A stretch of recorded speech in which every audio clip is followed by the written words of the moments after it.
अस्सलामुअलैकुम। कैसे हैं आप सब लोग? मैं बिल्कुल ठीक हूँ और अपने वादे के मुताबिक अल्टरनेट डे पर अगेन आ गई हूँ, जो कि 4 महीने का मैंने चैलेंज लिया हुआ है ख़ुद के लिए। तो ये इस वक्त मैं खड़ी हूँ फैज़ाबाद इंटरचेंज पर, और ये जगह मुझे पता नहीं क्यों अट्रैक्ट करती है। I don't know why, but attract करती है। मुझे ये जगह बहुत पसंद है और यहाँ खड़े होकर, अक्सर मैं रात में यहाँ खड़ी होती हूँ, अक्सर मैं दिन को, तो मैं यहाँ सोचती हूँ कि देखो लाइफ कितनी बिजी है, किसी के पास भी किसी के लिए रुकने का वक्त नहीं है। वैसे ही ट्रैफिक रवां दवां है, वैसे ही दुनिया चल रही है। तो ये जो अंदर की दुनिया है ना, इसमें कुछ भी खली मची हो ना, तो इग्नोर कर देना चाहिए।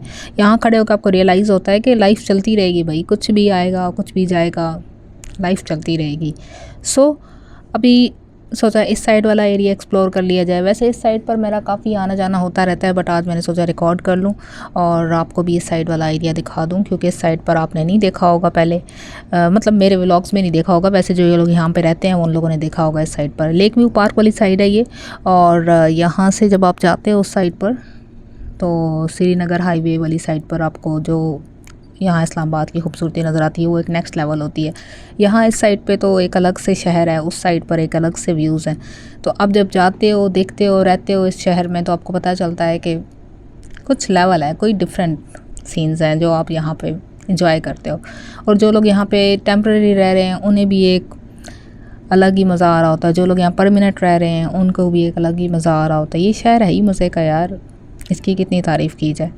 तो शहरों से ज़्यादा जो है वो लोग मुतासिर करते हैं। यहाँ के लोग भी अच्छे हैं, और लोग तो खैर अच्छे बुरे हर जगह होते हैं, बट यहाँ पे कुछ ज़्यादा ही अच्छे लोग हैं, अपने काम से काम रखने वाले डिसेंट पीपल। और क्योंकि मैं ऐसी हूँ कि अपने काम से काम रखती हूँ, तो मुझे होता है कि कोई किसी के घर ना आए, कोई किसी के घर ना जाए, सब अपनी अपनी लाइफ में रहो। तो मुझे इस टाइप का ना एनवायरनमेंट अच्छा लगता है। इसकी वजह शायद यही है कि हम यहाँ रहे हैं इतना टाइम, तो मतलब टोटली यही है अब हो गया। जब सारी ज़िंदगी आपकी इस्लामाबाद में गुजरी हो ना, तो तब आपको होता है कि यार ठीक है, अपने काम से काम रखो, आप अपनी साइड पे रहो, हम अपनी साइड पे रहते हैं। लेकिन जब आप मूव करते हो किसी और सिटी में, जैसे मैं सिंध में गई थी, तो वहाँ हर किसी को दूसरे घर में झांकना था, जो कि मुझे बिल्कुल भी हज़म नहीं हो रहा था। और मुझसे तो बिल्कुल भी ऐसी चीज़ें नहीं होती हैं मुझसे, और ना मैं एक्सपेक्ट करती हूँ अपनी साइड से, और ना ही मैं ये कहती हूँ कि अगला इंसान ऐसा करे। तो जब ऐसा होता है कि अगले इंसान को आपकी लाइफ में इंटरफेयर करना होता है, तो आप थोड़ा सा अनकंफर्टेबल फील करते हो। तो मैं ऐसी ही हूँ, मुझे बहुत बुरा लगता है कि कोई मेरी लाइफ में आए और इंटरफेयर करे, या मैं किसी की लाइफ, मैं तो किसी की लाइफ में जाती नहीं, अपने काम से काम रखती हूँ। जितने लोग मुझे जानते हैं उन लोगों को पता है कि मुझसे ये ना नहीं होता। ये बिल्डिंग भी मुझे काफ़ी अट्रैक्ट करती है, और ये बिल्डिंग बनने से पहले मेरे ड्रीम में आई थी। कोई बिलीव नहीं करेगा, बट ये चीज़ ना मेरे एक फ्रेंड को पता है, मैंने उसको सारी बात बताई थी। एंड देन उसके 1-2 महीने के बाद इस बिल्डिंग का कोई कॉन्सेप्ट वगैरह था, तो मैंने कहा अरे वाह अजीब, ये कैसे, मतलब मेरी प्रिडिक्शंस आने लगी हैं ख्वाब में। तो कोई अपने फ्यूचर के बारे में आ जाइए कि बिल्डिंग के बारे में मुझे प्रिडिक्शन आई है। खैर बड़ी अजीब सी बात है, लेकिन ऐसा है। और ये जो जगह अभी मैं क्रॉस कर रही हूँ ना, रात के वक्त यहाँ पर ऐसा लगता है जैसे आपने ना फ्रिज ओपन कर ली है। ठीक है, इतनी कूलिंग होती है यहाँ पर। शायद इसकी वजह ये है कि साइड पे लेक है, बट यहाँ पर बहुत बहुत कूलिंग होती है। इस रास्ते पे आप ना बस खून जमा देने वाली सर्दी होती है, आई डोंट नो वाई। और गर्मियों में वहाँ पर मरी रोड पर या आप पीछे चले जाएं, तो वहाँ पर मतलब नॉर्मल है टेम्परेचर, यहाँ पे बहुत ज़्यादा टेम्परेचर गिर जाता है। अब ये साइंस है ना, ये लेक की वजह से, ये जो लेक यहाँ साइड पर है। और पता नहीं क्यों, लेकिन जब भी मैं घर से निकलती हूँ, तो अगर मैं बाइक वगैरह पर हूँ, तो मैं यहाँ पर ज़्यादा मुझे होता है कि यार इस जगह पर जो है ना, ज़्यादा अपने आप को हिफाजत करनी है, बिकॉज़ यहाँ से फिर आपको लगती है क्रॉनिक कफ, स्पेशली विंटर में, इस रास्ते का क्रॉस। और कुछ लोगों का कहना है कि यहाँ पे रात को ना भूत नज़र आता है। अब पता नहीं ये बात कितनी सच है कितनी नहीं, लेकिन वैसे होता है। आप रुकते क्यों यार भूत के लिए, भाग जाया करो। आजकल भूत भी स्कैमर्स होते हैं, उनके साथ रुकना नहीं चाहिए। वैसे जोक्स अपार्ट, बट कहते हैं कि भूत नज़र आता है यहाँ पर। कई लोगों ने ये बात की है, और कई टिकटॉक्स भी मैंने देखी हैं। मेरे साथ कोई ऐसा पर्सनली वाक़या पेश नहीं आया। शायद इसकी वजह यह है कि हम ऐसे रास्ते में रुकते नहीं हैं किसी के लिए। और ये जो दरमियान में स्टॉल्स नज़र आ रहे हैं आपको, ये तकरीबन चलते जाएंगे आगे, जितनी भी रोड है ना, वहाँ पे दरमियान में थोड़े थोड़े ये देखें स्टॉप के बाद आते रहेंगे। कभी ट्राई नहीं किया मैंने, बिकॉज़ मैं फूड एलर्जिक हूँ, सो मुझे कोई आइडिया नहीं ये कैसे होते हैं। जिन लोगों ने यहाँ से ट्राई किया होगा उनको आइडिया होगा कि यहाँ पर इस गर्मी में, जो भी गर्मी पड़ती है, वैसे इतनी ज़्यादा नहीं पड़ती, लेकिन जो थोड़ी बहुत पड़ती है उसमें ये मज़े की चीज़ होती है। और आप ये देख सकते हैं ये सारा व्यू कितना खूबसूरत है। अब मुझे समझ नहीं आ रही मैं क्या बोलूँ, सो मैं कुछ भी बोल रही हूँ, बिकॉज़ अल्टरनेट डे पर चैलेंज पूरा करना है मुझे, और ये सारी वीडियोस जो हैं वो अपलोड करनी है। सो आपने आइडिया नहीं दिया मुझे मैं रोज़ रोज़ क्या पोस्ट करूँ। आइडिया दे दिया होता तो मुझे पता होता कंटेंट क्या पोस्ट करना है। खैर जब तक मुझे आदत होगी डेली कंटेंट पोस्ट करने की, यानी अल्टरनेट डे पे कंटेंट पोस्ट करने की, तब तक मेरे पास बहुत सारे आइडियाज़ आ जाएंगे। तो पहले तो कंसिस्टेंट रहने की आदत जो है पक्की करते हैं। ये आदत मुझ में एक दफ़ा पक्की हो गई ना, फिर मैंने अन्नी फेर देनी है। लेकिन सबसे बड़ा मसला ये है मेरा कि मैं गायब हो जाती हूँ और कंसिस्टेंट नहीं रह सकती। तो भी मैंने खुद को चैलेंज दिया हुआ है, लेट्स सी 4 महीनों में लाइफ कितना बदलती है और 4 महीनों में मैं कितना बदलती हूँ और 4 महीनों में मेरा चैनल कितना बदलता है।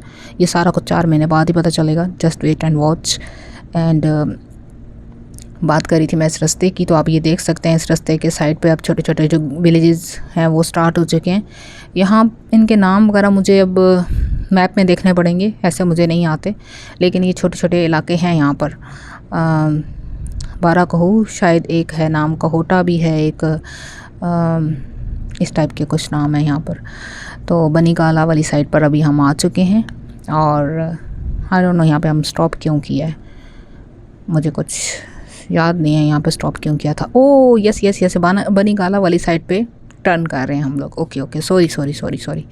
तो ये थोड़ा बहुत होता है जब आप रिकॉर्ड करके ले आते हो ना घर में, दैन बाद में वॉइस ओवर करते हो, तो उसमें ना काफ़ी ज़्यादा आपको ये चीज़ होती है कि यार वहाँ पे क्या चल रहा था।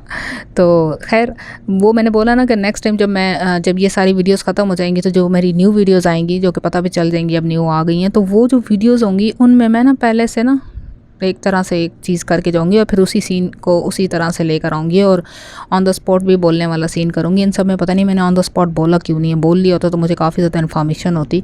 अभी घर आके बोलने में ना काफ़ी वो जो आप रियल फील कर रहे होते हो ना, वहाँ पर वो सारी चीज़ें आपको भूल जाती हैं। अभी आप ये वाला रास्ता देखें, यहाँ पर आप आएँ प्यारे से मौसम में और यहाँ पर आप करें वॉक, क्या कमाल का कम्बो होगा, एक प्यारा सा मौसम और एक आप और आपकी यहाँ पर वॉक। तो ये इस तरह की ना अकेले अकेली जगह, खामोश और लंबी वॉक मुझे बहुत बहुत पसंद है। और बिल्कुल खामोशी हो साइडों पर ना, और यहाँ पे थोड़ा सा ठंडा ठंडा सा भी फील होता है। ये इलाका पता नहीं क्यों इतना ठंडा है, ये मतलब as compare to city area ये वाला इलाका काफ़ी ज़्यादा कूल सा फील होता है। अब जो लोग यहाँ पे रहते हैं और जो लोग यहाँ पर आते जाते रहते हैं उनको ये टेम्परेचर सही से फील होता होगा। आप लोग जब इस्लामाबाद से रावलपिंडी से साइड पर आते हो ना, तो ये वाला जो इलाका, ये जो एरिया है सारा, ये सारा बहुत ठंडा है एज़ कम्पेयर उसके। ओके, इस तरह नहीं कि मरी नारायण कागान की साइड से आप कंपेयर कर लें, इनके इस्लामाबाद रावलपिंडी से ज़्यादा ये ठंडा ठंडा सा इलाका है। और मुझे तो यही लगता है कि यहाँ ग्रीनरी ज़्यादा है और साथ में लेक भी है, तो दैट्स वाई शायद ये वजह है। और अगर इसके अलावा कोई वजह है तो प्लीज़ मुझे मेंशन कीजिएगा कमेंट सेक्शन में। सो आपने नोटिस किया होगा यहाँ पर कोई म्यूज़िक नहीं है ना, लास्ट वीडियो में कोई म्यूज़िक है। जिस तरह से यहाँ पे म्यूज़िक नहीं है, या कोई स्क्रिप्ट भी नहीं है, मैं जस्ट जो मेरे जहन में आ रहा है मैं वो बोल रही हूँ। और ये सारी पहले से रिकॉर्डेड वीडियोज़ हैं जो मेरी गैलरी में पड़ी थी, और कंसिस्टेंट रहने के लिए मैं इनको पोस्ट कर रही हूँ। देन जब ये सारी पोस्ट हो जाएंगी, गैलरी एम्प्टी हो जाएगी, देन मैं न्यू वीडियोज़ को उस हिसाब से शूट करूँगी जिस हिसाब से मेरी स्टोरी होगी, तो वहाँ पे फिर म्यूज़िक भी ऐड हो जाएगा और उसी से आपको पता चलेगा कि वो मेरी न्यू वीडियोस हैं। तो अभी कंसिस्टेंट रहने की जो हैबिट है वो मेरी पक्की हो जाएगी जब तक ये वीडियोस सारी ख़त्म होंगी गैलरी से। और इसके साथ ही अपना बहुत ख्याल रखिएगा। मिलेंगे परसों अल्टरनेट डे पर। अल्लाह हाफ़िज़।